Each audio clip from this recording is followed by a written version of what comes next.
It's pretty incredible when you think about it.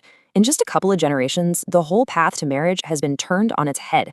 What used to be this clear, straight road is now, well, it's a lot longer and way more complicated.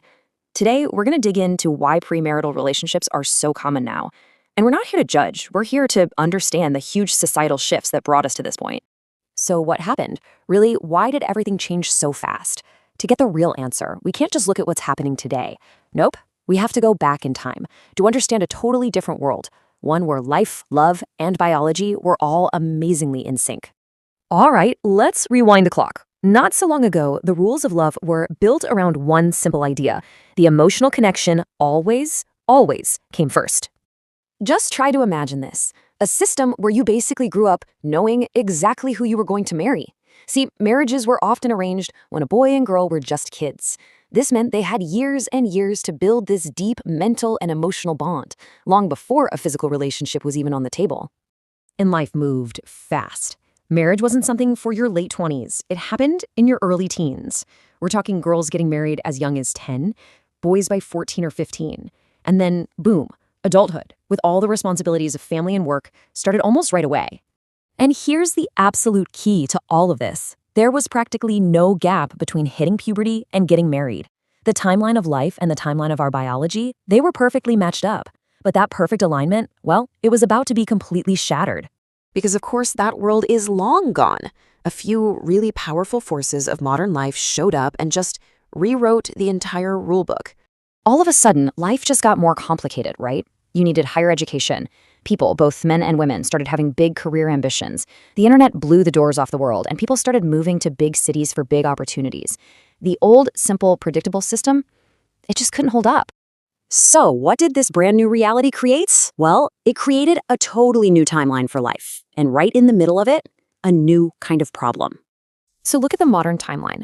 You still become aware of things like sexuality around age 12 or 13, but marriage, that gets pushed way back, often into the late 20s or even 30s. Why? To make room for college, for building a career. And this opens up this huge uncharted gap right in the prime of a person's life. And if you want to boil this whole thing down to a single number, here it is, 17.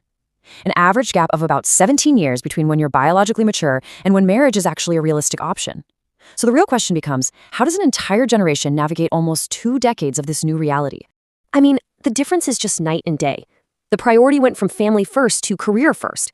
The whole system flipped from emotions first to a situation where physical needs show up much, much earlier. And awareness, it went from the small, limited world of your village to the infinite world you can find on the internet.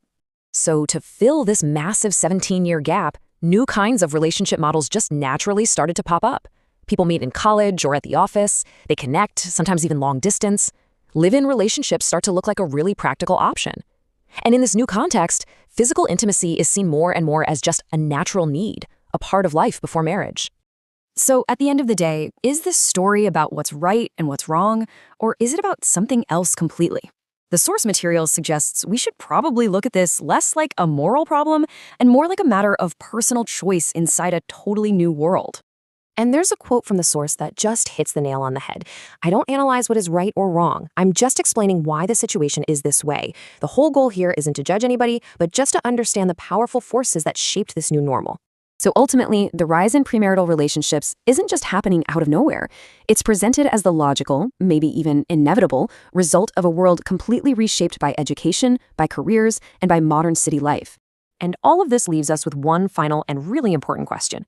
As the very structure of our society keeps changing around us, who gets to decide the new rules for our relationships? It's something to think about for sure. Thanks for joining me for this explainer.